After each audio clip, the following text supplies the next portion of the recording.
हम लोग ये जाने कि किसी भी देश, किसी भी राज्य और समाज का जो विकास होता है वो किन किन बातों पर निर्भर करता है। इन सब चीजों को जानेंगे बेहतर तरीके से, उसके बाद में राष्ट्रीय आय की अवधारणा वाले चैप्टर को पढ़ेंगे। आज हम लोगों का भारतीय अर्थव्यवस्था एवं बिहार की अर्थव्यवस्था जो बीपीएससी के लिए है, पीटी और मेंस दोनों के लिए लेक्चर इंपॉर्टेंट होगा। इसमें हम लोग जानेंगे कि आर्थिक विकास ये जो है इसका एक इतिहास हम लोग जानेंगे भारतीय अर्थव्यवस्था के संदर्भ में। प्राचीन काल से लेके अब तक भारत में आर्थिक विकास की दशा और दिशा क्या रही, और ये आर्थिक विकास ये भारत हो या किसी भी देश के संदर्भ में हो, ये किन किन कारकों पर निर्भर करता है, किन किन कारकों से प्रभावित होता है। ठीक है, इसको आप लोगों को जानना ज्यादा जरूरी है।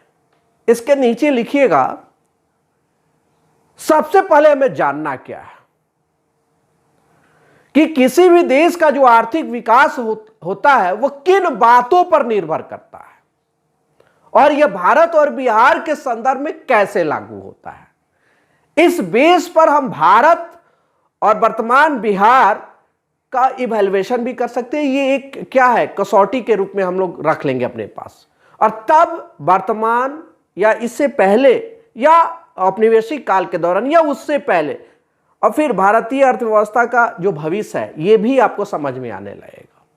इसको जानना ज्यादा जरूरी है। तो सर्वप्रथम हमारे लिए यह जानना जरूरी है कि किसी भी देश का जो विकास है वो किस पर निर्भर करता है।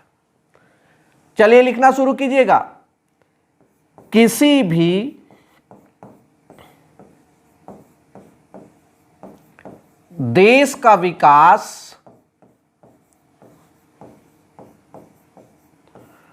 निर्भर करता है, किसी भी देश का विकास निर्भर करता है, किन बातों पे निर्भर करता है। ऐसे तो बहुत सारे फैक्टर्स हैं जो किसी भी देश की अर्थव्यवस्था और उसके डेवलपमेंट को प्रभावित करता है। ठीक है, लेकिन मुख्य रूप से अगर देखा जाए तो 3 बातों पे ज्यादा निर्भर करता है। 3 बातों पे हम थोड़ा सा क्वेश्चन मार्क करके पढ़ाते हैं, आप लोगों को पता भी है निर्भर करता है। तो सवाल यह उठता है कि किस पे निर्भर करता है, तो हमने क्या बताया, 3 बातों पे निर्भर करता है। वो कौन कौन सी बातें हैं, इसको बना लीजिएगा, पूरे पेज में ऐसे खींच लीजिएगा और तब बनाइएगा। 3 बात वो कौन सी है। तो पहला, अरे जिंदा रहेंगे तभी ना कुछ संभव हो पाएगा, और जिंदा कैसे रहेंगे, कुछ खाने को मिलेगा, पीने को मिलेगा, और खाना पीना का संबंध अनाज से है, उसके उत्पादन से, और उसका संबंध किससे है, कृषि और पशुपालन से है। तो यहां पे कृषि किस पर निर्भर करता है, सबसे पहले कृषि, एग्रीकल्चर,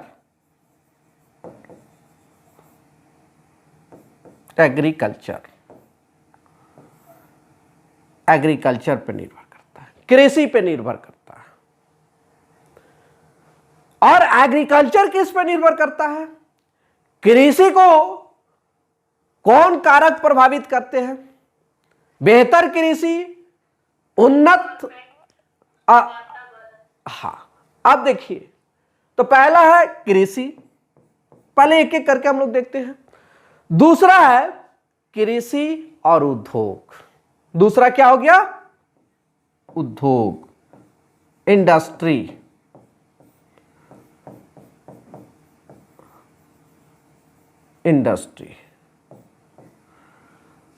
और तीसरा है बेसिक इंफ्रास्ट्रक्चर, जिसको आधारभूत संरचना आप बोलते हैं।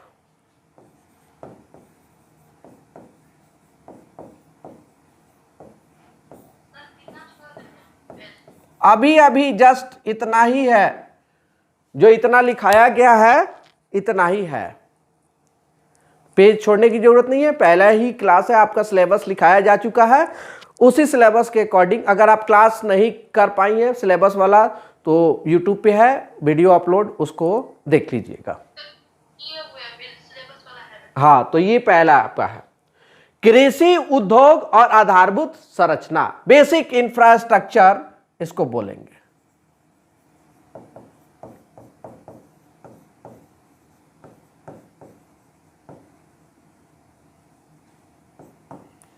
ठीक है, इस पे निर्भर करता। अब जरा देखिए, कृषि जो प्रभावित होता है, कृषि आपका प्रभावित होता है, इसके दो कारक हैं मुख्य रूप से, और फिर उसके भी सब पॉइंट बनेंगे। एक है संस्थागत कारक, इंस्टीट्यूशनल फैक्टर, संस्थागत कारक, इंस्टीट्यूशनल फैक्टर। कृषि के विकास के लिए संस्थागत जो प्रयास होते हैं या जो भी संस्थाएं हैं कृषि के विकास के लिए, वो हो गया संस्थागत कारक। और दूसरा है कृषि से संबंधित आधारभूत संरचना, तो दूसरा हो गया आधारभूत कारक।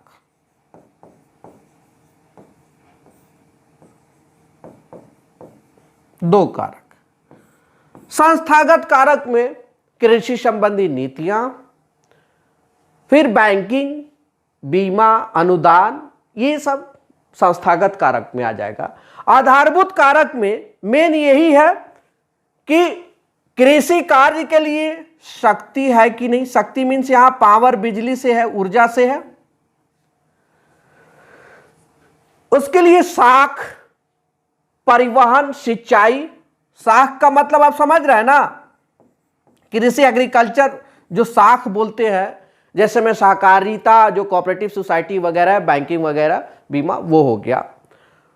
परिवहन, ट्रांसपोर्टेशन चाहिए, और इसके अलावे आपको सिंचाई के साधन चाहिए।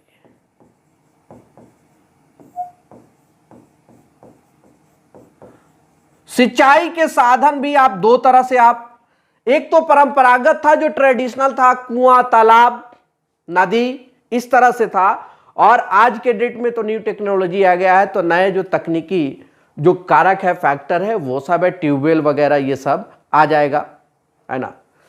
तो ये आधारभूत शक्ति है किसी भी देश के विकास के लिए, वो निर्भर करता उस देश का जो डेवलपमेंट वह है एग्रीकल्चर पे। आप हवाई जहाज से उड़े या चंद्रमा पर जाके रहें, आपको जीवित रहने के लिए एग्रीकल्चरल प्रोडक्ट की आवश्यकता है, और जितना ही बेहतर एग्रीकल्चरल प्रोडक्ट होगा उतना ही वहां का जो मानव विकास होगा बेहतर होगा। क्यों? क्योंकि वो पोषक तत्वों से निर्मित खाद्यान्न और शुद्ध खाद्यान्न अगर उसको मिलता है तो जाहिर सी बात है वो कई तरह से वो रोग और जलवायु कारकों से क्या होगा, प्रभावित नहीं हो पाएगा, उससे स्ट्रगल करेगा, उसके अंदर वो इम्यून क्षमता होती है। तो ये कृषि, और ऐसे भी सिंपल जीने के लिए कृषि। दूसरा, प्राचीन काल में तो यही मेन था, उद्योग। दूसरा क्या हो जाएगा आपका? उद्योग। और उद्योग में आपको पता है कि उद्योग दो तरह से, एक जो खनिज आधारित उद्योग होते हैं, जो अन्य सुख सुविधाएं जो भी हैं, इंफ्रास्ट्रक्चर डेवलपमेंट में उसका कंट्रीब्यूशन है, मोटर वाहन, व्हीकल और भवन निर्माण, डिस्ट्रिक्ट रेलवे, सड़क, पुल, इस सब के निर्माण में उद्योग की स्थापना, आयरन एंड स्टील जैसे हो गया ये सब। और कुछ ऐसे उद्योग होते हैं जैसे कपड़ा उपड़ा, वस्त्र चाहिए, चीनी चाहिए, ये सब। तो उद्योग दो तरह से आप देख सकते हैं, एक होगा कृषि आधारित उद्योग और दूसरा संसाधन या खनिज आधारित उद्योग। ठीक है, उद्योग में दो टाइप का उद्योग होता है। ये समझने के लिए आज बेसिक क्लास है। एक कृषि और कृषि पर आधारित, यहां क्या हो जाएगा, कृषि आधारित उद्योग। और दूसरा खनिज संसाधन पर आधारित उद्योग।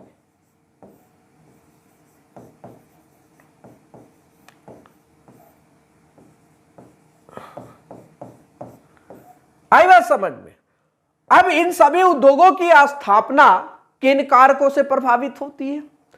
उद्योगों की स्थापना या उद्योगों का विकास ये किस पे निर्भर करता है? इसके लिए क्या चाहिए? देखिए, मशीनरी चाहिए ना, चाहिए कि नहीं चाहिए मशीनरी? इसके लिए मार्केटिंग सुविधा होनी चाहिए कि नहीं होनी चाहिए? विपणन सुविधाओं का होना जरूरी है। ठीक है, विपणन सुविधा। ट्रांसपोर्टेशन चाहिए कि नहीं चाहिए? तो ट्रांसपोर्टेशन, परिवहन के साधन चाहिए, परिवहन चाहिए। इसके अलावे कम्युनिकेशन चाहिए, संचार व्यवस्था होनी चाहिए।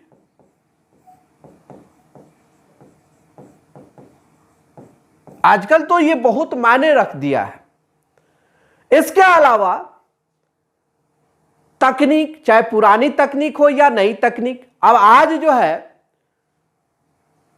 आधुनिक विज्ञान और तकनीक के युग में तकनीकी विकास बहुत ज्यादा हुआ है। औद्योगिकरण के समय और उसके बाद और आज बहुत अंतर है इंडस्ट्री में, उसके स्थापना को लेकर के, उसके डेवलपमेंट। तो जहां न्यू टेक्नोलॉजी चाहिए या पुरानी टेक्नोलॉजी, तो यहां पे तकनीक तो चाहिए ही चाहिए, टेक्नोलॉजी चाहिए ही चाहिए। ये इस पर निर्भर करता है। और उद्योग का विकास तब होता है जब वहां उसको कुशल श्रमिक आसानी से उपलब्ध हो पाते हैं। सस्ते श्रमिक भी कह सकते हैं, कुशल एवं सस्ते श्रमिक। तो लिखिए, कुशल एवं सस्ते श्रमिक।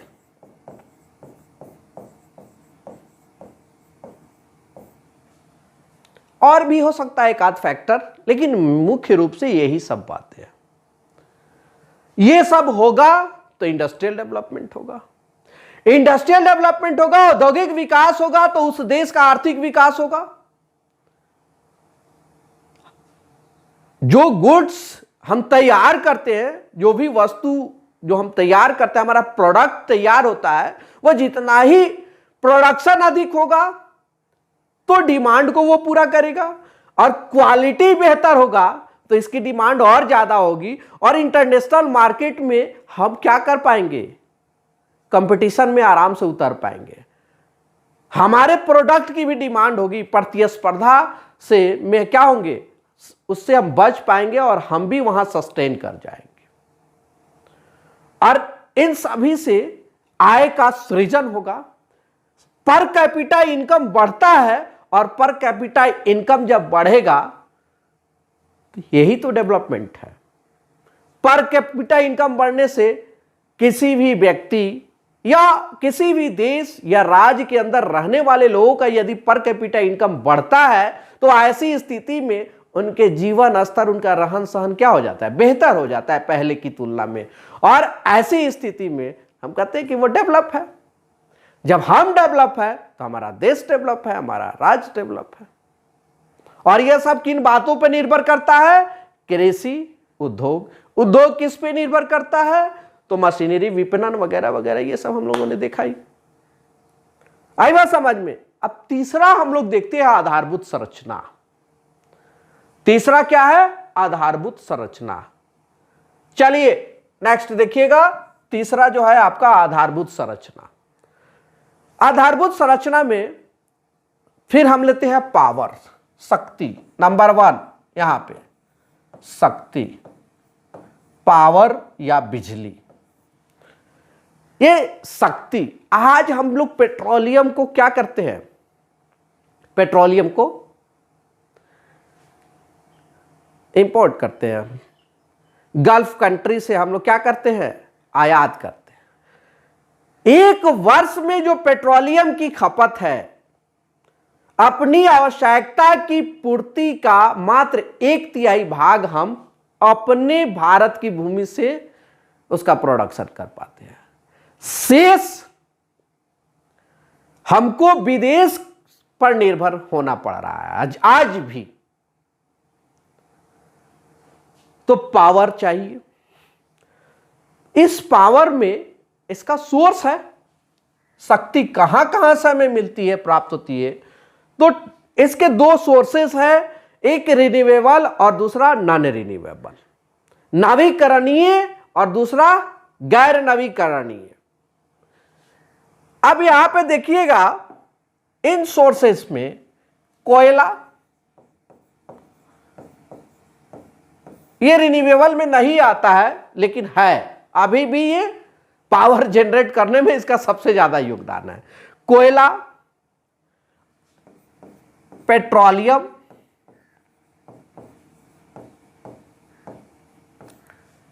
कह सकते हैं सौर ऊर्जा, पवन ऊर्जा, क्या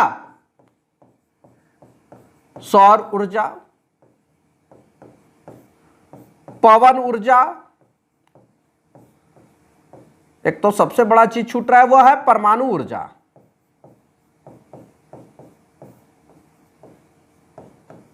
ध्यान दीजिएगा, भारतीय इकोनॉमी, भारत की जो अर्थव्यवस्था है और बिहार की अर्थव्यवस्था है, ये ज्योग्राफी से भी काफी रिलेटेड है। जो जीएस सेकंड पेपर है या प्रीलिम्स में भी हम लोग, और ये सब जो बेहतर समझ आप अपने अंदर विकसित कर लेंगे, तो साइंस एंड टेक्नोलॉजी को जब पढ़ेंगे वहां भी आपको बहुत बेहतर तरीके से समझ में आएगा। अवधारणा का होना बहुत जरूरी है इन सभी सब्जेक्ट को पढ़ने के लिए, और यहां पे विशेषज्ञता की जरूरत नहीं है, अप्लाइड फॉर्म में समझ लीजिए, व्यवहारिक तौर पे, है ना, आपको समझ में आ जाएगा। कोयला, पेट्रोलियम, सौर ऊर्जा, पवन ऊर्जा, और कह सकते हैं कि अन्य जो नवीकरणीय स्रोत है वो भी अन्य स्रोत लिख सकते हैं। ज्यादातर नवीकरणीय स्रोत ही आज के डेट में। दूसरा, शक्ति के अलावे जो दूसरा फैक्टर है आपका यहां पे, दूसरा वो हो जाता है आपका परिवहन या यातायात के साधन। परिवहन या यातायात के साधन।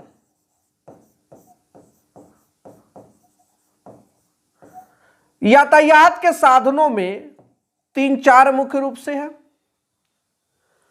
सबसे पहले रेलवे,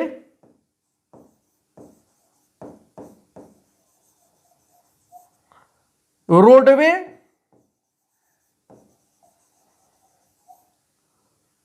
वाटरवे जो सबसे सस्ता है,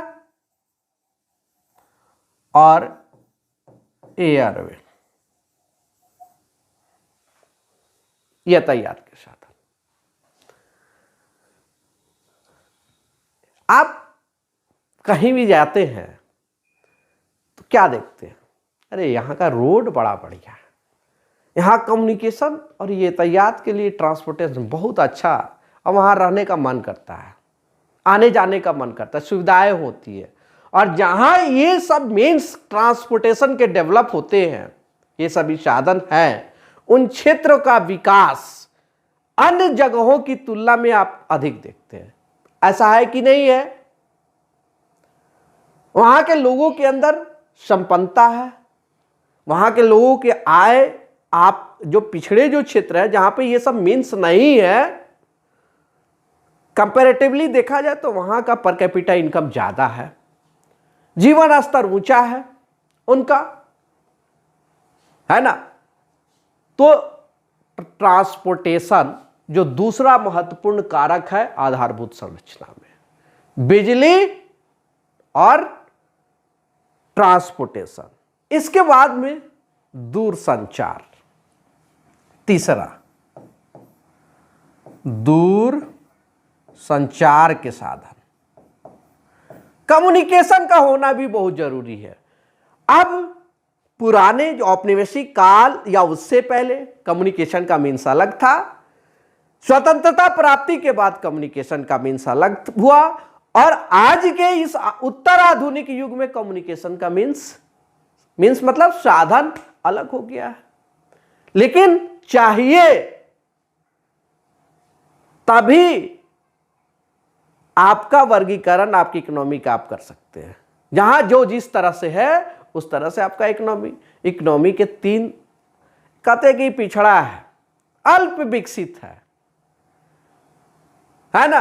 यहां डेवलपमेंट नहीं है, इकोनॉमी का यही फॉर्मूला है।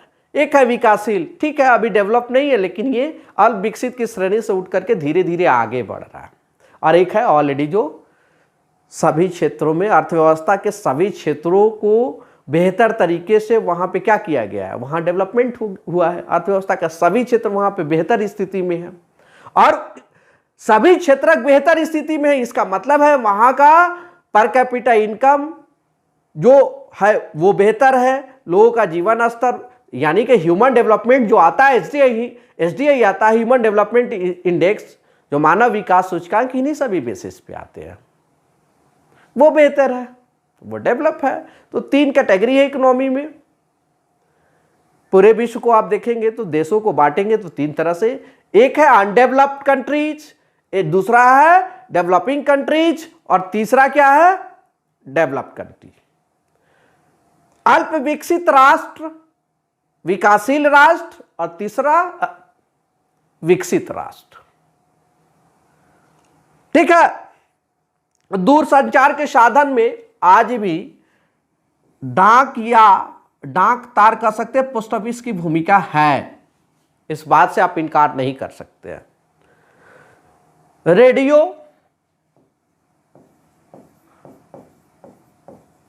इंटरनेट कह दीजिए आज सबसे बढ़िया, नहीं अब तो 5G के जमाने में हम लोग आ गए हैं। इसके अलावे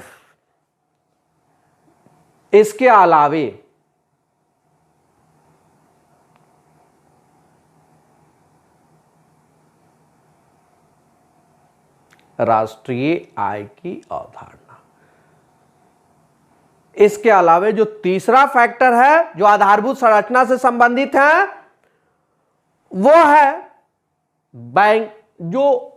बैंकिंग सिस्टम है। तीसरा में आप शामिल कर लीजिएगा वित्त प्रणाली,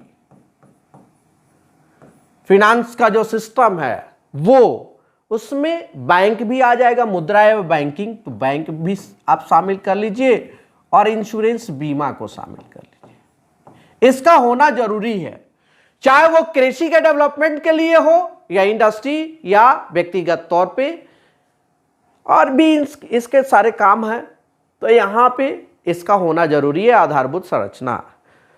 फिर आज के डेट में चौथा आप देखें तो ये चौथा हो जाएगा कि पांचवा हो जाएगा, शक्ति बताया, परिवहन बताया, दूरसंचार के साधन, बैंक, हाँ पांचवा हो जाएगा, नहीं यहां हो जाएगा विज्ञान एवं तकनीक, साइंस एंड टेक्नोलॉजी।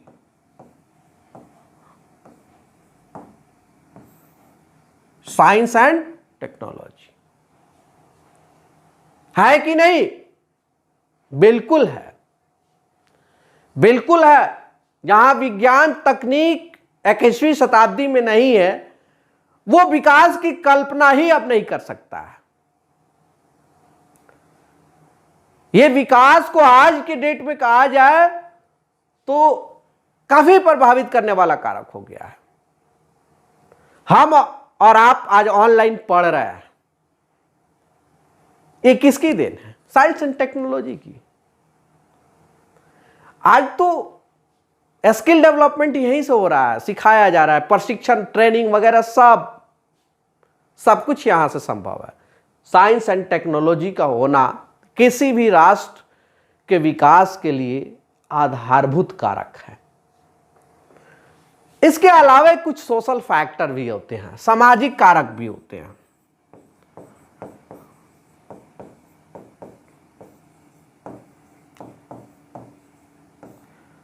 जो विकास को प्रभावित करता है। सामाजिक कारक, सामाजिक कारक आप देख लीजिए ना, अपने ही समाज में आप देख लीजिएगा, एक परिवार का भी एक छोटा सा समाज होता है, या गांव मोहल्ला का भी आप देख सकते हैं। सोसाइटी डेवलपमेंट को प्रभावित करता है कि नहीं करता है? सोसाइटी में उस सोसाइटी का फैक्टर, तो फिर देश और राज्य क्यों नहीं प्रभावित होगा? निश्चित रूप से होगा। और सोसाइटी को दो कारक बहुत ज्यादा प्रभावित करता है। ये सामाजिक कारकों में दो कारक को आप बहुत महत्वपूर्ण मान सकते हैं। पहला कारक क्या हो सकता है, आप लोग जरा बता दीजिए।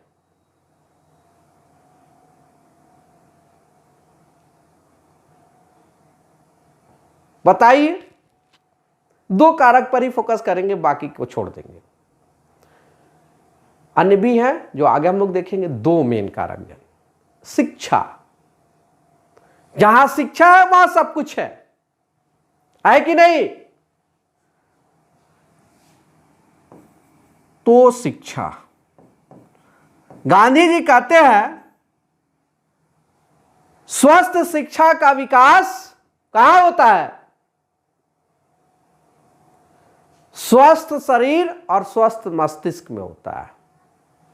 तो शिक्षा के साथ साथ दूसरा बड़ा जो, कौन बोले थे? कौन बोले थे? और लोग भी, गांधी जी भी बोले थे। उस बात को, गांधी जी का अपना कोई दर्शन नहीं न था, बहुत सारे लोगों के विचारों से प्रभावित थे, उनकी बात को वो क्या किया, अरेंज कर दिए। ठीक है, चलिए, तो यहां पे स्वास्थ्य हो जाएगा।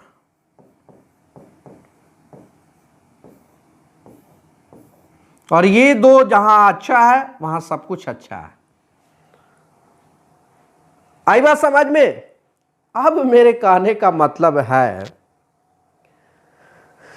हम तो आज स्वतंत्र भारत में उन्मुक्त पक्षी की तरह गगन में क्या कर रहे हैं? भ्रमण कर रहे हैं, उड़ रहे हैं। अब सवाल ये उठता है कि इसका इतिहास कैसा रहा, भारतीय अर्थव्यवस्था का।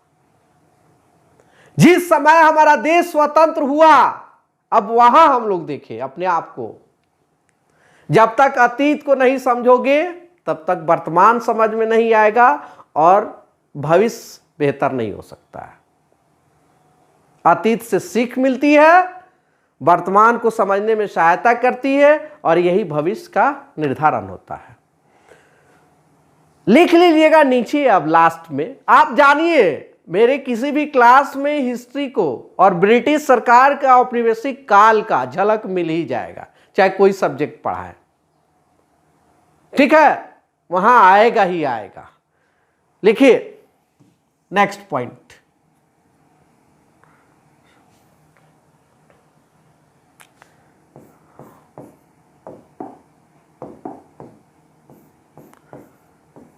आप ही सबसे पूछेंगे, आजादी के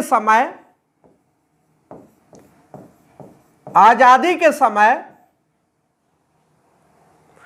उपर्युक्त सभी आधारभूत कारकों का अभाव था।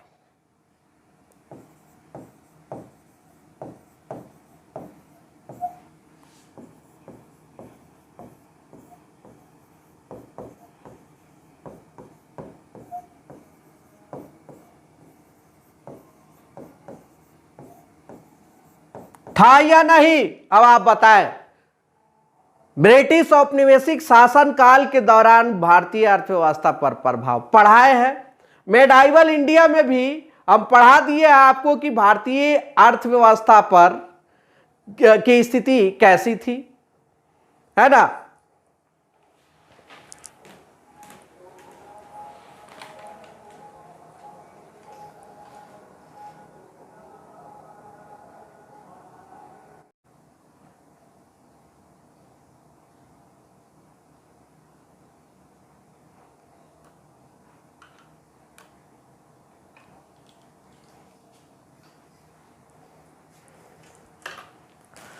चलिए अब नेक्स्ट देखते हैं।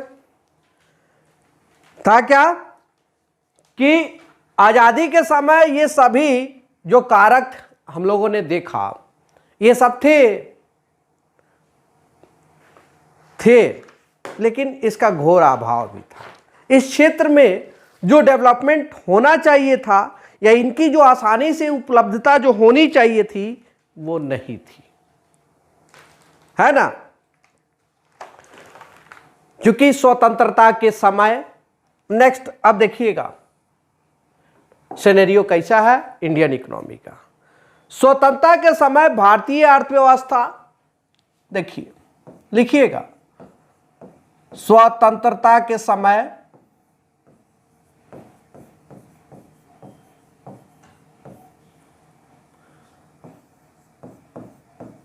भारतीय अर्थव्यवस्था, आप पूरा सेंटेंस पूरा कीजिएगा, तो ऐसे लिख देते हैं कम, ये है भारतीय अर्थव्यवस्था क्या है। जो हमारा इंडिया है उस समय, बनाइए तो छोड़िए हटाइए, बस सिंपल समझिए, उतना टाइम नहीं है। यह हमारा इंडिया है मान लेते हैं। यहां का इकोनॉमी कैसा है, क्या है, ये कॉलोनी के रूप में है, ब्रिटेनियन कॉलोनी थी, ब्रिटिश कॉलोनी है ये।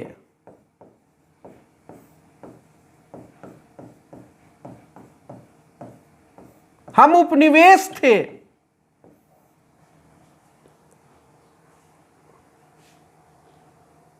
अब जिस समय हम उपनिवेश थे तो प्रश्न ये उठता है कि अर्थव्यवस्था का दशा दिशा क्या था। इस समय जिस समय इंडिया ब्रिटिश कॉलोनी है, यहां पर क्या क्या है इसको जाने हम लोग, थोड़ा बहुत, ज्यादा नहीं, संक्षेप में जान लेते हैं। कृषि उत्पादन, कृषि उत्पादन बताइएगा, कृषि का उत्पादन कैसा है आप लोग बताते चलिए। कृषि उत्पादन में काफी कमी है ना, में काफी कमी है, लो है, एग्रीकल्चरल प्रोडक्टिविटी जो है काफी लो है।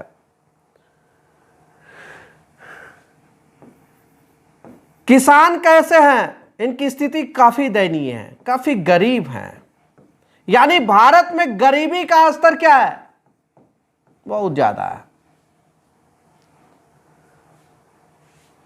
एग्रीकल्चर जो प्रति हेक्टेयर अगर उत्पादन भी देखा जाए तो काम काफी कम है, तो वहां तो प्रोडक्शन हो गया, यहां प्रोडक्ट तो उत्पादकता दर भी क्या है, काफी कम है। कृषि उत्पादकता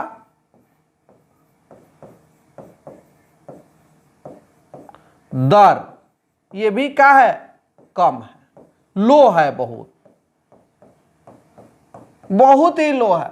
आज जो एक कट्ठा या एक एकड़ में जो उत्पादन होता है, हरित क्रांति से पहले या हरित क्रांति के बाद और आज की स्थिति में उन्नत किस्म के बीज, उर्वरक, फर्टिलाइजर, कीटनाशक, इन सभी का जो या सिंचाई के जो नए नए साधन का विकास हुआ है, तो आज जो प्रति हेक्टेयर उत्पादन है वो उस समय था नहीं था। तो कृषि उत्पादन भी काफी कम था, किसान काफी गरीब हो गए थे, कृषि उत्पादकता दर क्या था, काफी कम था। आज जितने भी इंडस्ट्री हम देखते हैं भारत में, आजादी के बाद विदेशी सहयोग या भारतीय पूंजीपतियों के द्वारा या भारत सरकार के द्वारा जो स्थापित किए गए, वो क्या औपनिवेशिक शासन काल के दौरान ऐसा प्रयास हुआ एक आध लास्ट के दिनों में, लेकिन उसको नहीं के बराबर कहा जा सकता है। तो संगठित और बड़े पैमाने के उद्योग क्या थे, लेकिन वो बेहतर स्थिति में नहीं थे। तो लिखिएगा, संगठित और बड़े पैमाने के उद्योग, जल्दी जल्दी लिखेंगे आप लोग, संगठित और बड़े पैमाने के उद्योग, आप लोग जल्दी जल्दी लिखेंगे, संगठित और बड़े पैमाने के उद्योग, इसका विस्तार नहीं था। इसका जो संकेंद्रण था वो क्या था? इनका जो संकेंद्रण था वो क्या था? सिर्फ शहरों तक था, छोटे बड़े बड़े शहरों तक ही था, सीमित था इनका संकेंद्रण। आप कह सकते हैं कि भारी और बड़े पैमाने के जो उद्योग हैं, भारी और आधारभूत उद्योग, कहिए भारी और आधारभूत उद्योग, भारी और आधारभूत उद्योग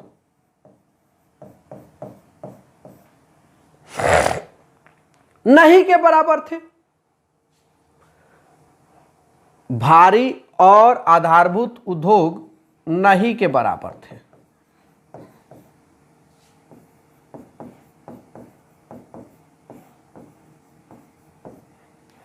भारी और आधारभूत उद्योग नहीं के बराबर। शिक्षा, स्वास्थ्य, चिकित्सा, ये सब कैसा था? इसका पूछना ही नहीं है, नहीं, सब लो टाइप का था। स्वास्थ्य,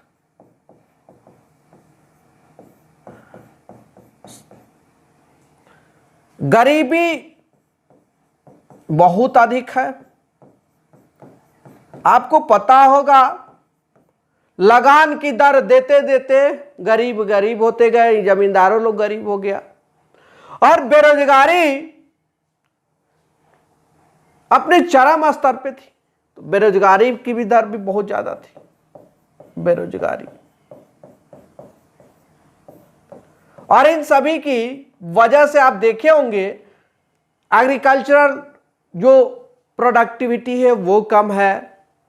शिक्षा, स्वास्थ्य, शिक्षा छोड़ दीजिए, स्वास्थ्य सुविधाओं का घोर अभाव है।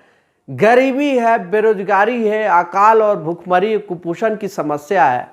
आप देखिए कि कई बार औपनिवेशिक काल के दौरान अकाल पड़े, ब्रिटिश हुकूमत ने क्या किया? कोई सुविधा नहीं और टैक्स बढ़ा करके लोगों का जान, 1.5 लाख एक अकाल में लोग क्या हुए? मर गए। भारतीय अर्थव्यवस्था को पूरी तरह से चौपट कर दिया। जो भी पहले से इसकी जो भारतीय अर्थव्यवस्था की प्रकृति जो परंपरागत तरीके की थी, या इसका जो परंपरागत जो छोटे स्तर का जो उद्योग था, घरेलू और कुटीर उद्योग थे, वो सब नष्ट कर दिए इन लोगों ने। शिल्पकार इन सभी लोगों को बेरोजगार कर दिया।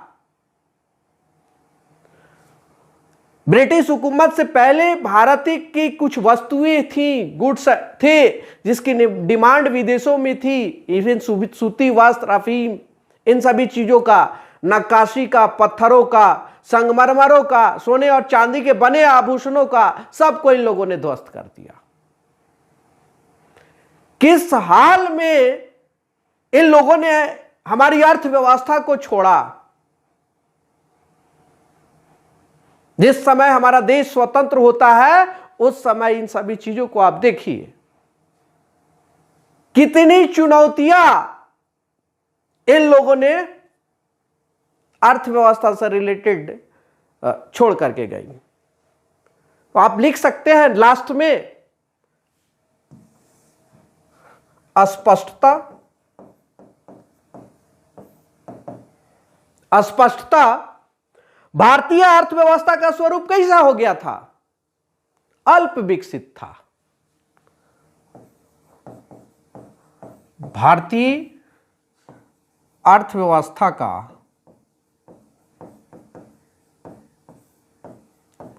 स्वरूप अनडेवलप्ड,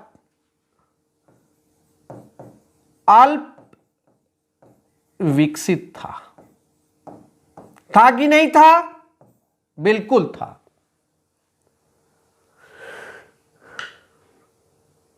ठीक है, इतना कंप्लीट हुआ आपका। ये तो ब्रिटिश काल के दौरान थोड़ी बहुत जो बातें हैं इसकी चर्चा हम लोगों ने भारतीय अर्थव्यवस्था पर की।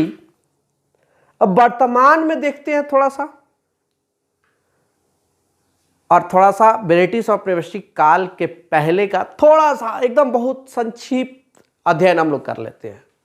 चलिए लिख लिए लोग ना सभी लोग? चलिए अब लिख लिए तो आगे बढ़ते हैं। अब एक हेडिंग डालिएगा, भारतीय अर्थव्यवस्था का संक्षिप्त इतिहास पूर्वावलोकन।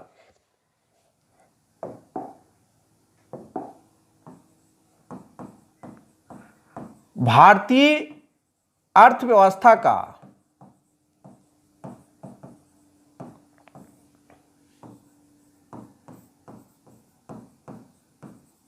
संक्षिप्त इतिहास,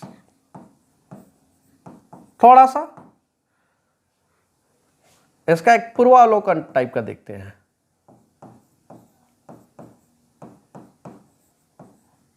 नहीं देखते हैं।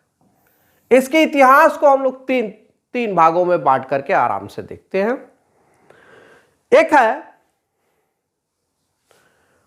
अंग्रेजों से पूर्व या औपनिवेशिक काल से पूर्व।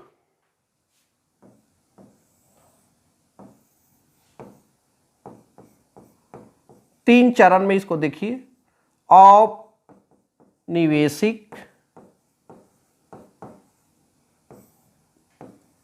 काल के पूर्व,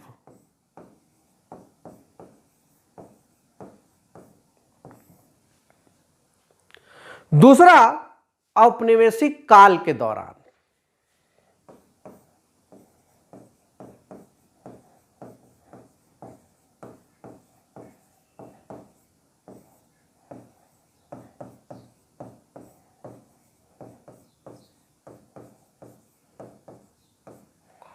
और जो हमारा तीसरा है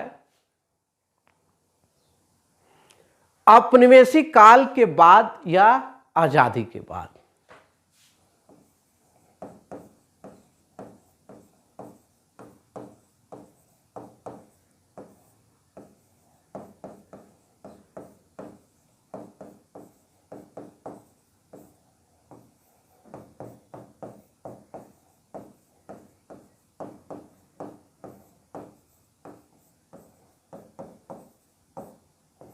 और यहां अब तक देखेंगे औपनिवेशिक काल के बाद से अब तक हम लोग को तो पढ़ना यही है, यहीं पे सब कुछ पढ़ना है। हो गया, ये सब हो गया ना, तीनों लिख लिए। जरा ध्यान दीजिएगा, एकदम अच्छे से ध्यान दीजिएगा।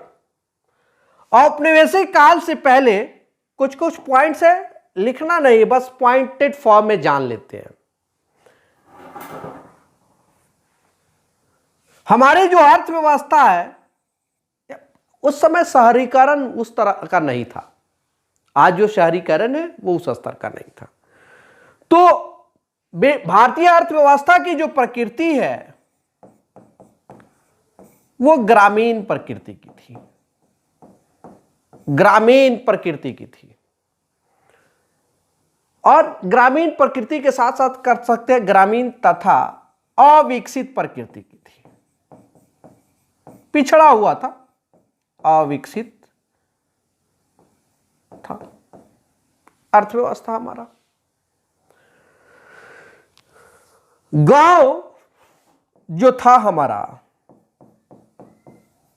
वो एक पृथक इकाई की तरह काम करता था, पृथक इकाई की तरह। जो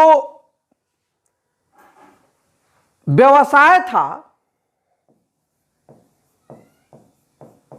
आप देखे होंगे जो भारत में जाति व्यवस्था आप देख रहे हैं, जन्म के आधार पर निर्धारित होने लगा, काम के आधार पर, जन्म के आधार पर बाद में। एंशिएंट पीरियड में कर्म के आधार पर था, ऋग्वैदिक ईरा में, ऋग्वैदिक काल में, उत्तर वैदिक काल में इसमें विकृतियां आई और तब से लेकर के अब तक है ना। तो व्यवसाय कैसा था, वंशानुगत था कि नहीं था? आज फिर इसमें कुछ चेंजिंग आ रहा है, वंशानुगत था। व्यवसाय कैसा था? वंशानुगत था। और प्रमुख व्यवसाय कृषि से संबंधित था। प्रमुख व्यवसाय कृषि और कृषि से संबंधित उद्योग, वो भी छोटे पैमाने के, कृषि से जुड़ा हुआ था। आई बात समझ में? लेकिन जो भी उद्योग थे उस समय अंग्रेजों के जमाने से बेहतर स्थिति में तो जरूर थे। उद्योग मीन्स बहुत छोटे, जो भी भारतीय उद्योग थे जो परंपरागत प्रकृति के थे, उसकी स्थिति बेहतर थी। तो उद्योग उन्नत था हमारा। मध्यकाल और एंशिएंट पीरियड में तो हम देखें हमारा स्थिति बहुत बेहतर रहा है, उद्योग उन्नत अवस्था में था।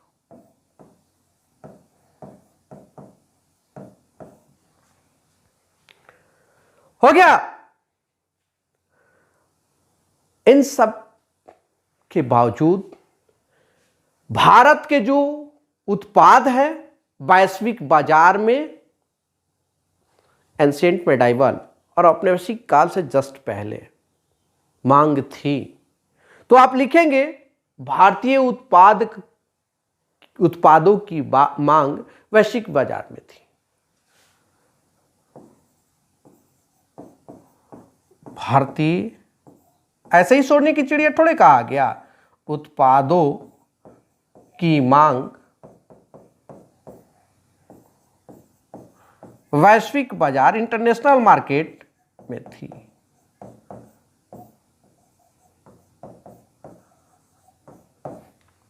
अब ये कौन कौन से प्रोडक्ट है जिसकी डिमांड इंटरनेशनल मार्केट में औपनिवेशिक काल से पहले, यानी अंग्रेजों की से पहले इंटरनेशनल मार्केट में थी? इसको जरा हम लोग लिख लेते हैं, ठीक है? चलिए, कौन कौन सी चीजें हैं? ये उत्पाद थे, देखिए कौन कौन से हैं।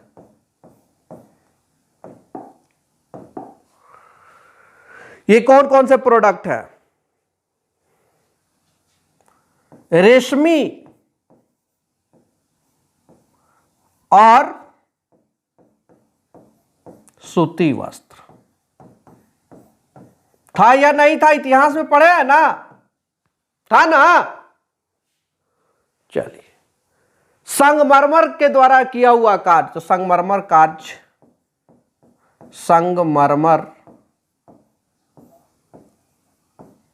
का कार्य, इसका भी मांग था। नक्काशी का कार्य,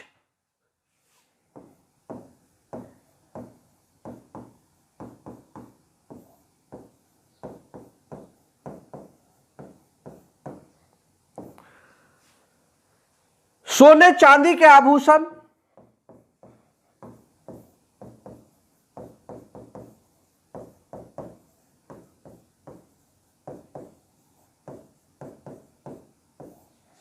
हो गया। सोने चांदी के आभूषण, पत्थर पर जो तराशी होता था,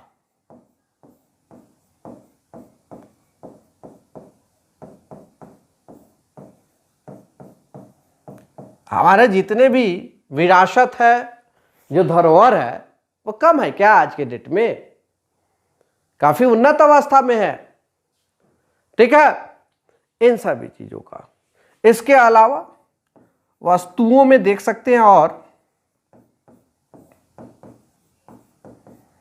अफीम का, है ना, नील का, मसाला का। पहले तो मसाला लिखाएगा, यहां लिखा गया है तो लिख लीजिए, और मसाला तब ना 60 गुना अधिक मुनाफा कमाया था साहब।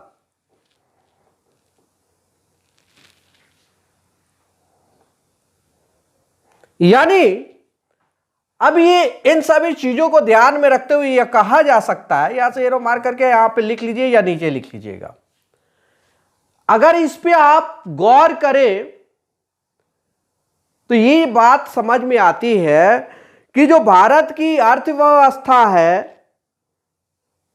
अपने ट्रेडिशन के हिसाब से गतिशील रही, और भारतीय वस्तुओं का निर्यात भी होता था।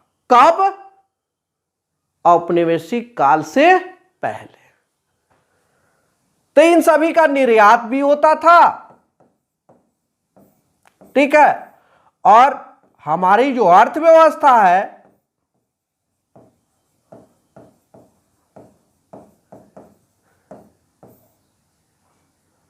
अपने परंपरागत रूप में कभी रुकी नहीं, ठहरी नहीं, बल्कि क्या रही? गतिमान रही। और इस गति को अवरुद्ध करने का काम किसने किया? किसने किया? बताइए, अरे बताइए। अंग्रेजों ने। वही लोग ना आकर के इसको अवरुद्ध किया। तब नहीं से जस्ट हम लोग पहले देखे हैं कि हमारे पास कैसा अर्थव्यवस्था का खंडहर छोड़ के गया।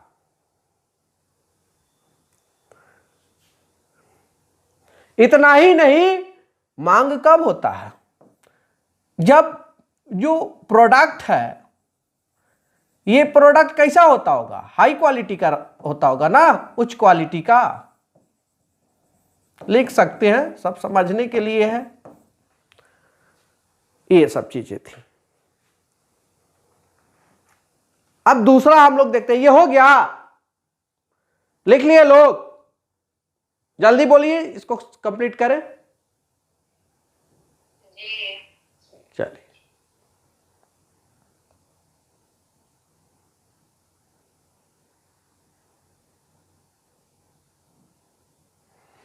अब दूसरा देखिएगा, औपनिवेशिक काल के दौरान क्या हुआ। औपनिवेशिक काल के दौरान क्या हुआ? हालांकि उधर हम लोग थोड़ा बहुत चर्चा कर दिए हैं, यहां पे भी चर्चा कर देते हैं। सबसे पहले तो अंग्रेजों ने राज किया, नहीं, हम पर शासन किया, राज्य किया, मौज किया, नहीं, इन लोगों ने इस दौरान। और भारतीय अर्थव्यवस्था को उपनिवेश बना के रखा। दूसरा लिखिएगा, भारतीय अर्थव्यवस्था को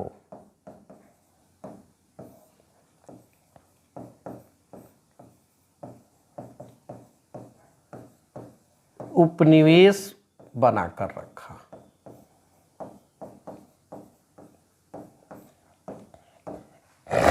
भारतीय अर्थव्यवस्था को उपनिवेश बनाकर रखा।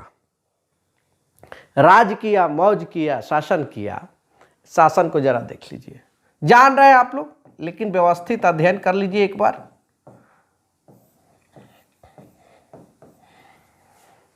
अब आप लोग बताइए, इतना पढ़े हैं, हम पढ़ाए हैं, जरा बताइए यहां पे, बताइए।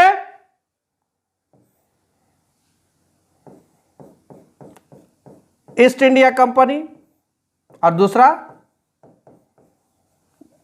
ब्रिटेन की गवर्नमेंट। अभी अवधि तो आप बता सकते हैं, नहीं बताइएगा तो नहीं लिखेंगे। लकी आप बताइए, इस अवधि को बताइए।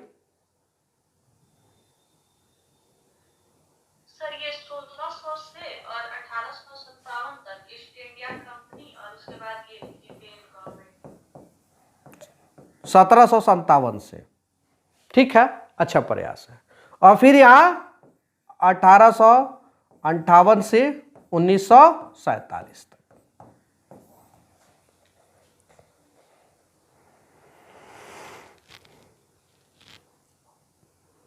यहां तो समझाने की जरूरत नहीं है, मॉडर्निस्टी में आप जान चुके हैं, बस दिमाग में होना चाहिए। भारतीय अर्थव्यवस्था को पढ़ते समय ये चीज आपको पता होना चाहिए, ताकि कहीं पे भी वैल्यूएशन करना हो या किसी चीज का इतिहास अतीत जानना हो तो एक बेहतर फीलिंग देगा। हो गया। अब ये सवाल उठता है, उपनिवेश कहते किसको है? अब हम आप ही से पूछते हैं। उपनिवेश बार बार आया और इतिहास में भी मैं बता दिया हूं, लेकिन उपनिवेश का अर्थ क्या होता है, इसको कैसे परिभाषित किया जा सकता है? उपनिवेश को कैसे परिभाषित किया जा सकता है? कोई बताएगा? उपनिवेश, नीचे इसके लिखिएगा, ये उपनिवेश टर्म जो है ये क्या है, इसका अर्थ क्या होता है, इसको कैसे परिभाषित कीजिएगा?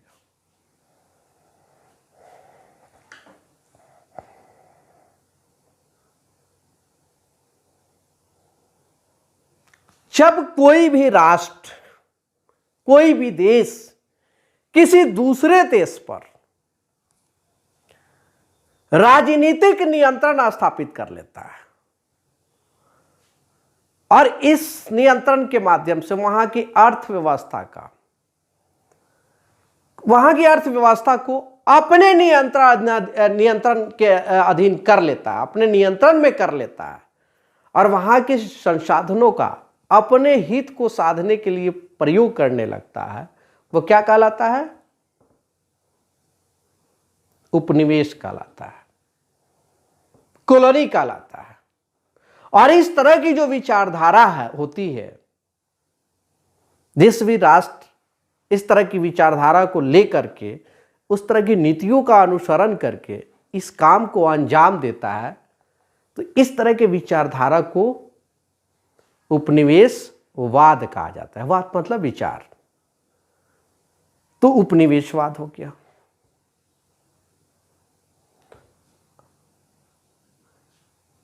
और जिस राष्ट्र को ये कब्जे में उस तरह से ले लेता है वही क्या कहलाता है? औपनिवेशिक राष्ट्र।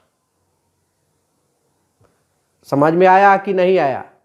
किसी को समझ में नहीं आया तो बोलिए, बहुत सरल शब्दों में बताया गया, दिक्कत नहीं ना? चलिए तो लिख लीजिए भारत के संदर्भ में ये होता क्या है। इन्वर्टेड कॉमा शुरू कीजिए, एक डिफिनेशन भी लिख लीजिए, कभी कभी इंटरव्यू में प्रश्न पूछ लेता है।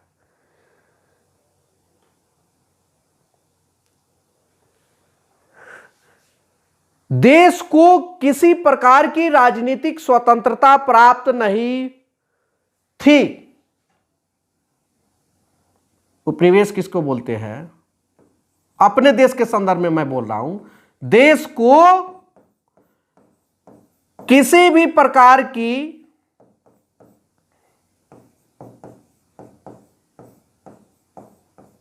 राजनीतिक स्वतंत्रता, पॉलिटिकल फ्रीडम या लिबर्टी, राजनीतिक स्वतंत्रता प्राप्त नहीं थी।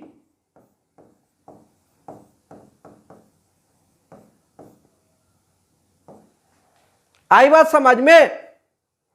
और भारतीय अर्थव्यवस्था पर अंग्रेजों का सीधा नियंत्रण था।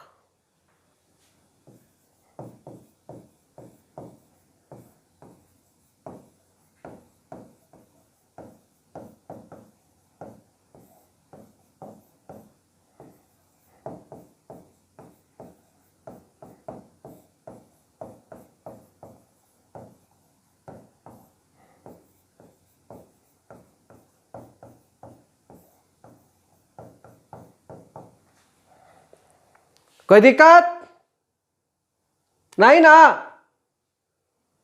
ये बात सत्य है ना? आप लोग तो पढ़ चुके हैं मॉडर्न हिस्ट्री, अर्थव्यवस्था के संदर्भ में हम लोग पढ़ रहे हैं इंट्रो क्लास में।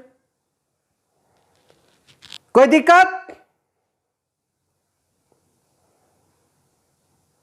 अब सवाल ये उठता है कि ऐसे परिस्थिति में, पीछे के लेक्चर में हमने देखा कि यहाँ का एग्रीकल्चर, यहाँ का एजुकेशन, यहाँ का इंडस्ट्री, यहाँ का health sector, road, waterway, railway, थोड़ा बहुत डेवलपमेंट वो अपने आर्थिक हितों को साधने के लिए किया था।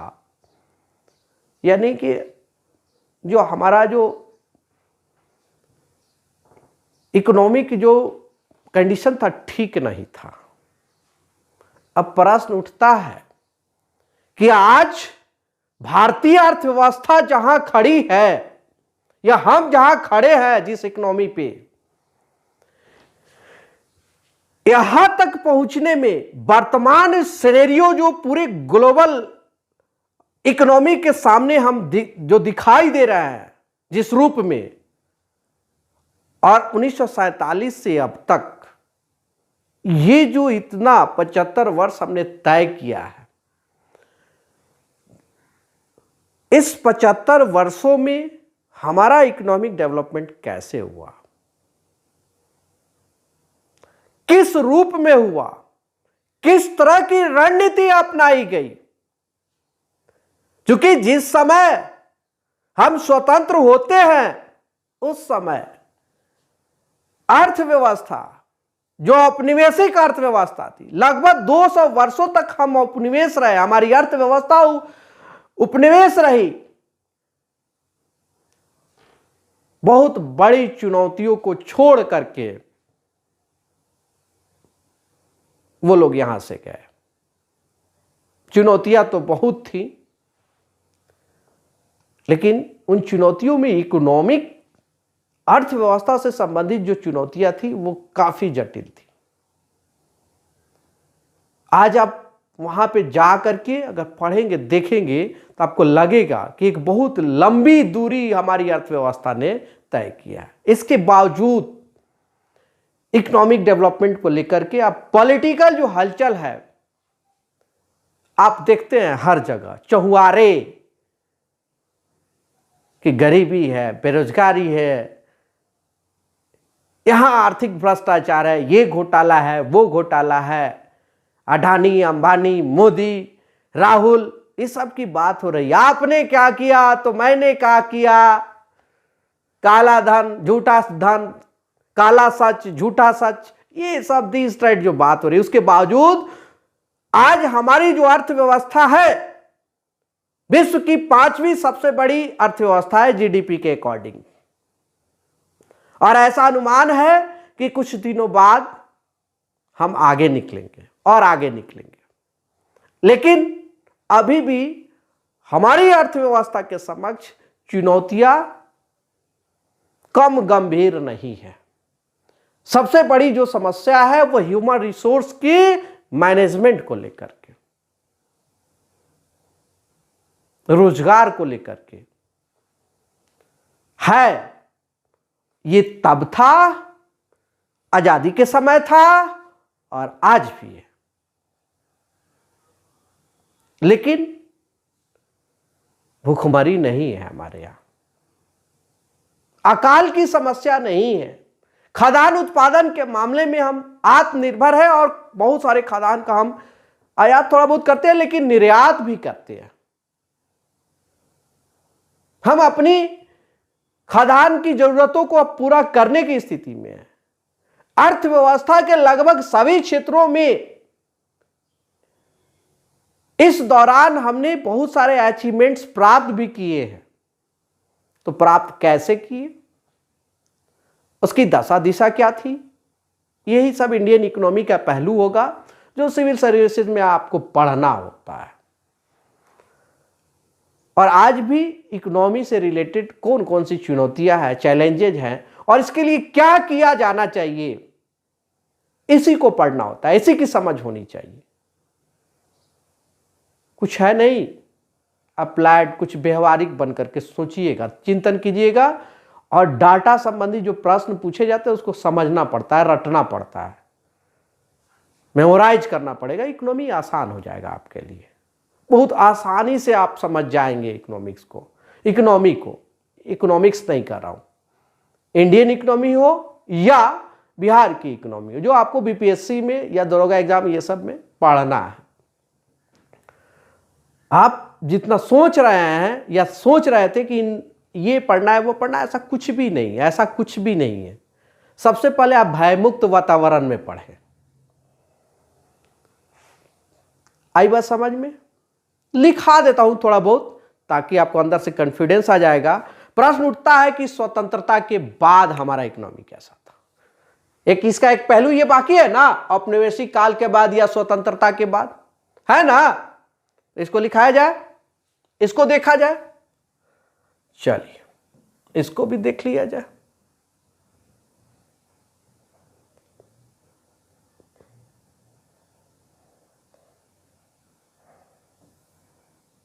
इसको भी देख लिया जाए।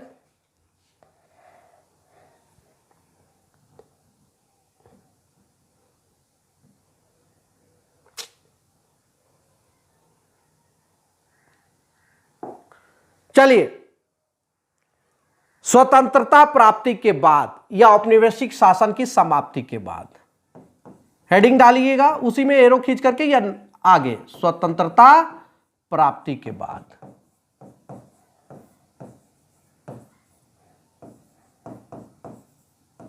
स्वतंत्रता प्राप्ति के बाद भारत की अर्थव्यवस्था। इसको दो पार्ट में हम लोग बांटते हैं।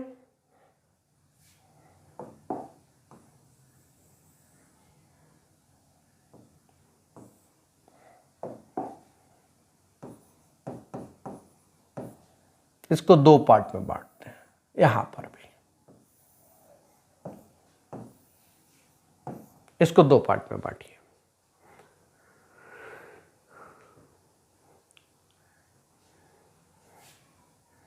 लिख लीजिए, अर्थव्यवस्था के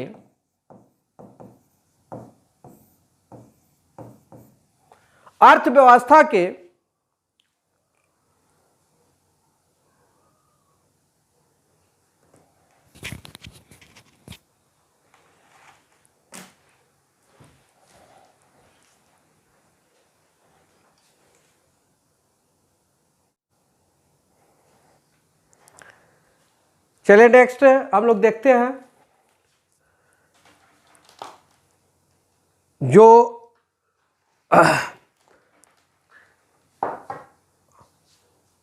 स्वतंत्रता के बाद क्या हुआ। तो अर्थव्यवस्था के लगभग सभी क्षेत्रों में, अर्थव्यवस्था के लगभग 10 मिनट पढ़ाऊंगा अभी, सभी क्षेत्रों में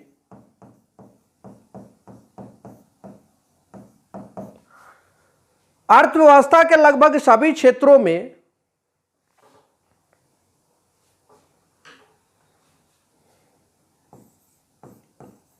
उत्पन्न चुनौतियों का सामना करना था या नहीं।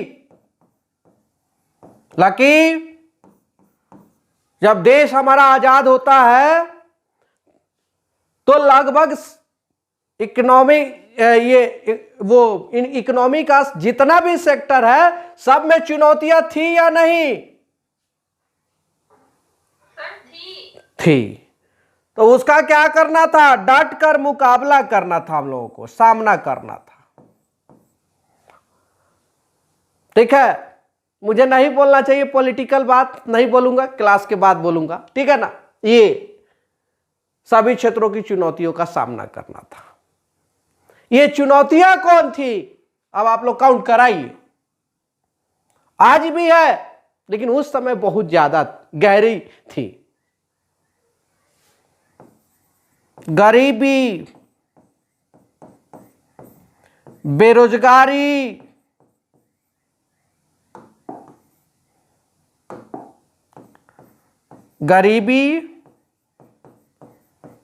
बेरोजगारी आज भी है, उस समय भी थी। कृषि उद्योग, कृषि का पिछड़ापन कहिए, मतलब सेक्टर लिख लीजिए ना, कृषि उद्योग, इन सभी क्षेत्रों में चुनौती। शिक्षा, बिजली, सड़क नहीं, आईआईएम था, आईआईटी था नहीं, सेंट्रल यूनिवर्सिटी, ये सब वो अन्य लिख दीजिए। बहुत सारा सेक्टर है जहां पे जबरदस्त चुनौतियों का सामना करना पड़ा था। बजट का आकार, हमारे पास पैसा का घोर अभाव है, बजट हमारा छोटा था, तकनीक नहीं थे हमारे पास, संसाधन तो था, इंफ्रास्ट्रक्चर नहीं था हमारे पास, सड़क, बिजली, ये सब कहाँ कुछ भी है, ये सब कुछ भी नहीं था। लेकिन आजादी के बाद हुआ क्या? इन सब को ध्यान में रखते हुए भारत सरकार ने एक बेस बनाया, एक बेस तैयार किया। लिखिएगा, लिखिएगा, नेक्स्ट लिखिएगा। भारत सरकार ने आधार बनाया। किस चीज का आधार बनाया और उसका उद्देश्य क्या था? किसको ध्यान में रखते हुए? चुनौतियों को ध्यान में रखते हुए भारत सरकार ने आधार बनाया, एक आधार बनाया। सवाल यह है कि आधार क्या था? क्या था? आर्थिक नियोजन, रसिया वाला मॉडल। खुद नेहरू भी गए। लिखिएगा, किसको बेस बनाया? आर्थिक नियोजन को। किसको बेस बनाता है? आर्थिक नियोजन को। ठीक है, आर्थिक नियोजन को। और इसका उद्देश्य रखा। इसका उद्देश्य क्या था? इस आर्थिक नियोजन का उद्देश्य क्या था? ऑब्जेक्टिव में पूछता भी है, उद्देश्य क्या था? लिखिए इसका उद्देश्य।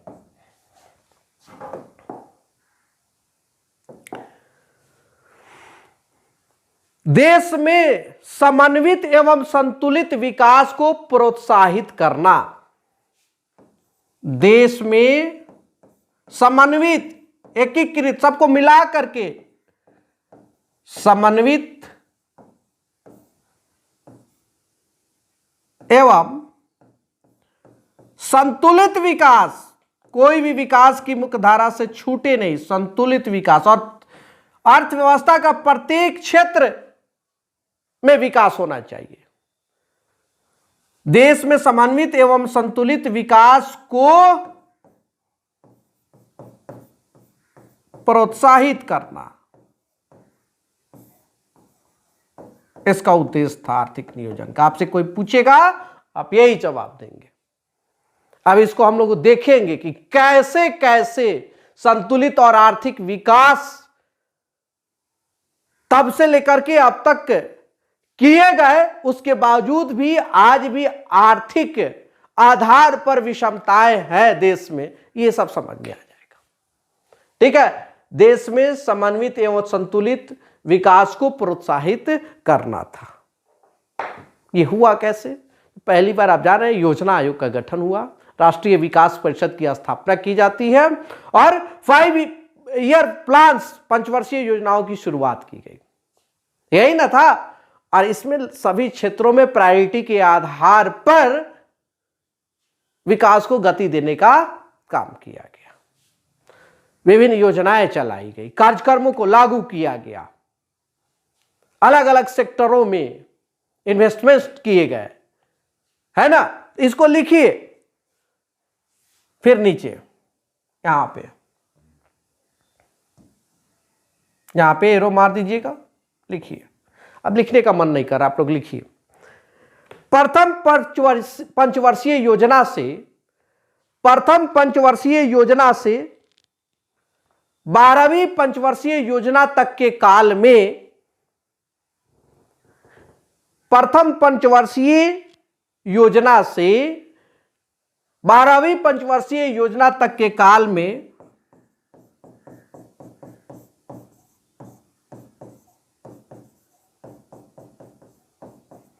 ठीक है, 12वीं पंचवर्षीय योजना तक के काल में कृषि उद्योग व्यापार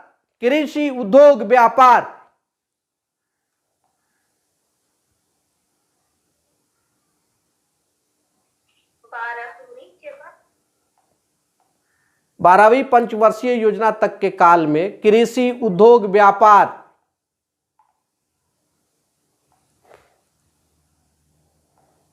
ठीक है, वहन क्षेत्रों में व अन्य क्षेत्रों में विकास कार्यक्रम चलाए गए। हो गया, विकास कार्यक्रम चलाए गए।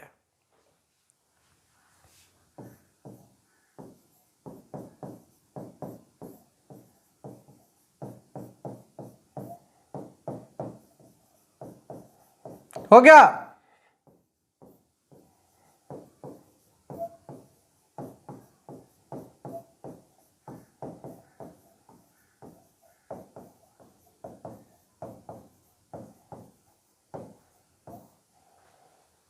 पैराग्राफ चेंज करके लिखिएगा। साथ ही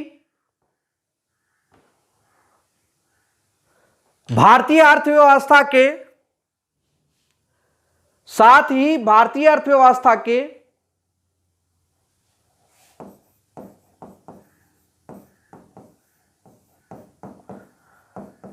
साथ ही भारतीय अर्थव्यवस्था के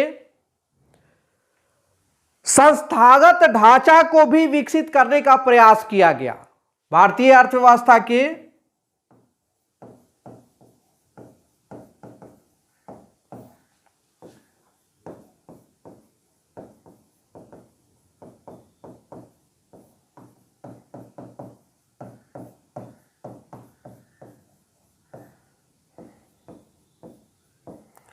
संस्थागत ढांचा को भी विकसित करने का प्रयास किया गया।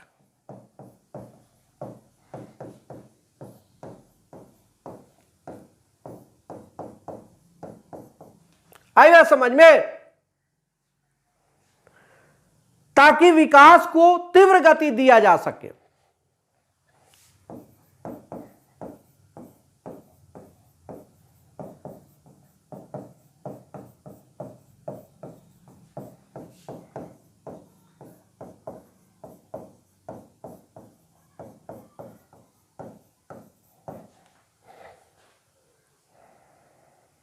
इसके लिए क्या हुआ? ये जो इंस्टीट्यूशनल डेवलपमेंट हुआ, यहां तो आपने देख लिया। संस्थागत प्रयास में क्या हुआ? फॉर एग्जाम्पल लिखेंगे आप, क्या हुआ संस्थागत इंस्टीट्यूशनल डेवलपमेंट कैसे हुआ, क्या हुआ, वो क्या था या क्या है? सार्वजनिक विकास बैंकों की स्थापना की गई। तो लिखिएगा सार्वजनिक विकास बैंक,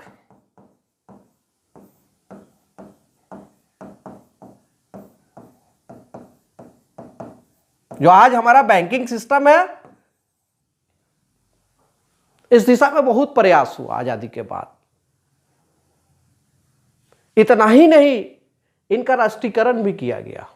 तो नेक्स्ट लिखिए, बैंक एवं बीमा कंपनियों को, ऐसे ही लिखेंगे, याद रहेगा, कंपनियों का राष्ट्रीयकरण किया गया।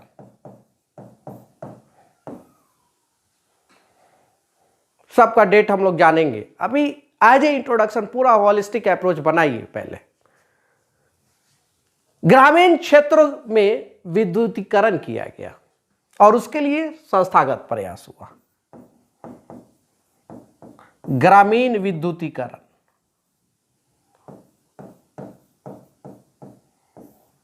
तब ना आज हम लोग यहां गांव से पढ़ा रहे हैं।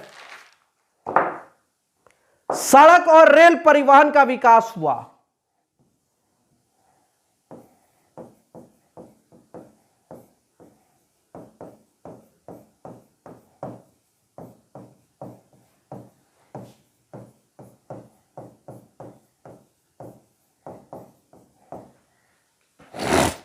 लिख लिए?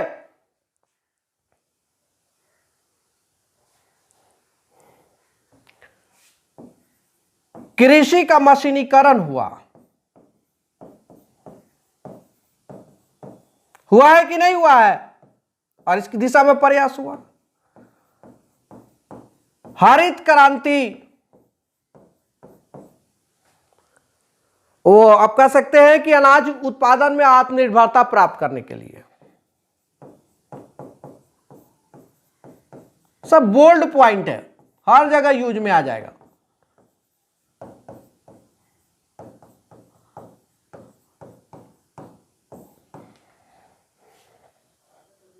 ग्रीन रिवॉल्यूशन, औद्योगिक विस्तार हुआ, इंडस्ट्रियल एक्सपेंशन हुआ, हर जगह उद्योग धंधे स्थापित किए गए। और आज तो वन डिस्ट्रिक्ट एक उत्पाद ऐसे करके कुछ है, वन डिस्ट्रिक्ट वन उत्पाद, एक जिला एक उत्पाद करके नारा भी है। तो औद्योगिक विस्तार हुआ, जहां जहां विकास के लिए उद्योगों की आवश्यकता महसूस की गई, रोजगार और गरीबी दूर करने के लिए, है ना, ये सब किए गए, औद्योगिक विस्तार हुआ। शिक्षा गुणवत्ता, शिक्षा का संस्थागत विकास हुआ, शिक्षण संस्थानों का विकास हुआ,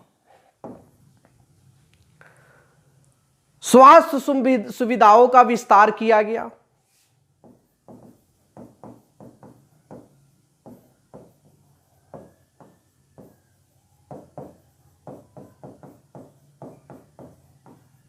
विकास एवं विस्तार दोनों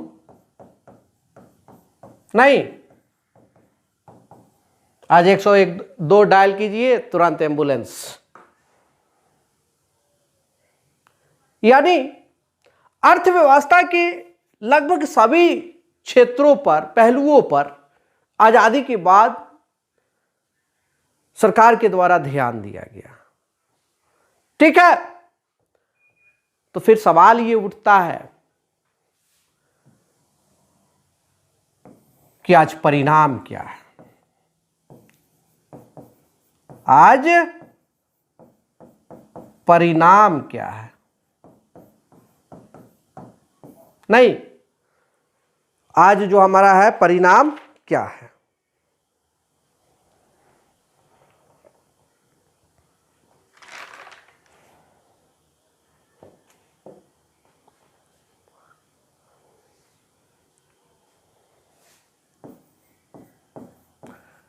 कृषि उत्पादन एवं उत्पादकता, जो प्रति हेक्टेयर के हिसाब से होता है, एवं उत्पादकता, प्रोडक्शन एंड प्रोडक्टिविटी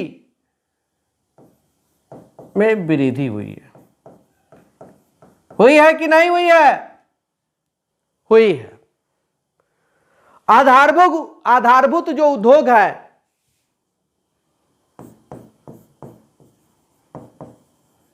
बस थोड़ा सा और है। वो क्या लिखे हैं आज परिणाम क्या है, तो आप देख सकते हैं, परिणाम भी है, चुनौतियां भी है, लेकिन आज परिणाम को जरा थोड़ा सा दर्शाइए कि कृषि उत्पादन एवं उत्पादकता में वृद्धि, आधारभूत उद्योग जैसे में आपका, जैसे लौह इस्पात कारखाना जो भी है, लौह इस्पात, भारी इंजीनियरिंग, केमिकल, उर्वरक, भारी इंजीनियरिंग,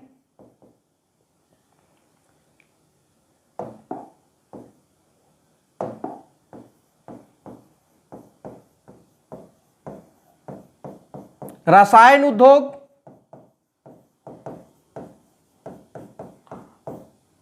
इसके अलावे उर्वरक उद्योग।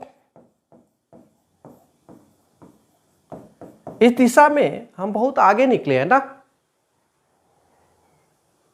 इन सभी सेक्टर्स में क्या हुआ, वो इसमें इंजीनियरिंग से रिलेटेड जो भी रेलवे ये सब है ना, या उद्योग को बनाने के एस्टैब्लिश करने बड़ा बड़ा जो इंजीनियरिंग से रिलेटेड जो कुछ उस तरह का होता है वो होता है। ठीक है ना, रसायन हो गया, उर्वरक उद्योग हो गया, इन सभी सेक्टर में हम बहुत अचीवमेंट प्राप्त कर लिए आज। किसकी देन है? जिसको हमने बेस बनाया इकोनॉमिक प्लानिंग के तहत। ऐसा नहीं है कि हम जहां थे वहीं है, आज जो लोगों के द्वारा कहा जाता है, दावा किया जाता है, ऐसा नहीं है, समझने की जरूरत है। क्या आज हम आयातक देश ही नहीं ना है, आज हमारे गुड्स एंड सर्विसेज इसका निर्यात भी तो हो रहा है। लिख लीजिए, फिर नीचे इसके नीचे एरो मार करके, इसका परिणाम यह भी हुआ कि आयात पर निर्भरता, पहले हम हरित क्रांति से पहले अनाज को मंगाते थे, उसके बाद भी आयात करते थे। आज हमारा आयात कम हुआ है। लिखिएगा, आयात जो इंपोर्ट है, आयात हमारा का क्या हुआ, कम हुआ पहले की तुलना में।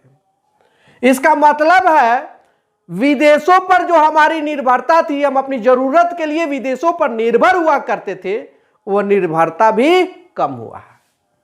यानी बस 5 मिनट, यानी विदेशों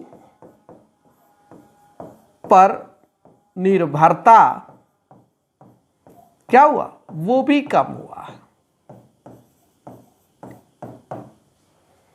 है ना।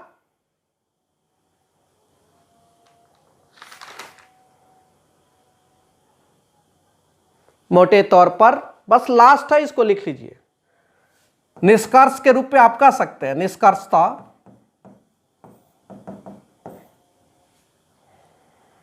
आज भारत की अर्थव्यवस्था विकासशील प्रकृति की है। आज भारत की अर्थव्यवस्था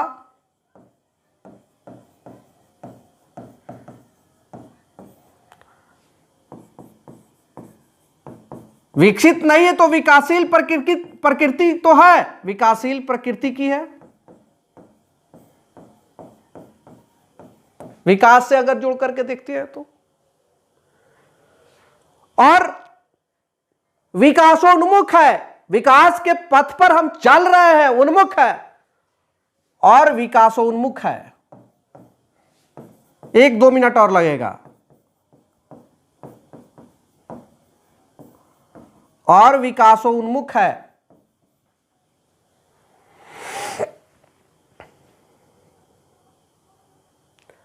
अर्थव्यवस्था के लगभग सभी क्षेत्रों में तीव्र विकास हो रहा है। अर्थव्यवस्था के लगभग सभी क्षेत्रों में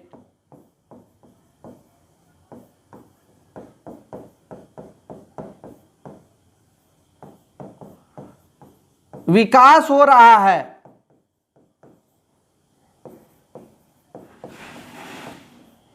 अर्थव्यवस्था के लगभग सभी क्षेत्रों में विकास हो रहा है। वैश्विक संदर्भ में देखें तो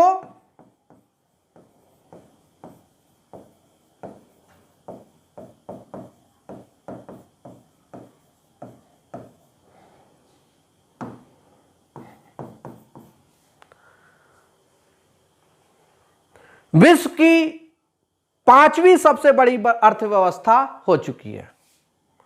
भारत की अर्थव्यवस्था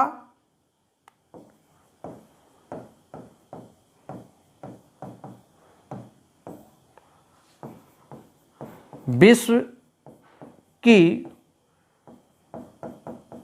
5वीं सबसे बड़ी अर्थव्यवस्था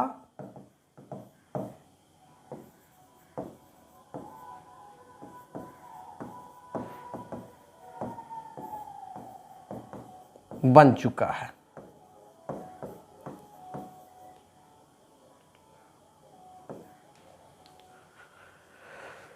तो ये था आपका आज का क्लास। ठीक है, नेक्स्ट क्लास में हम लोग और भी कुछ टॉपिक के साथ, जो इंट्रो क्लास ही होगा, उससे मिलेंगे।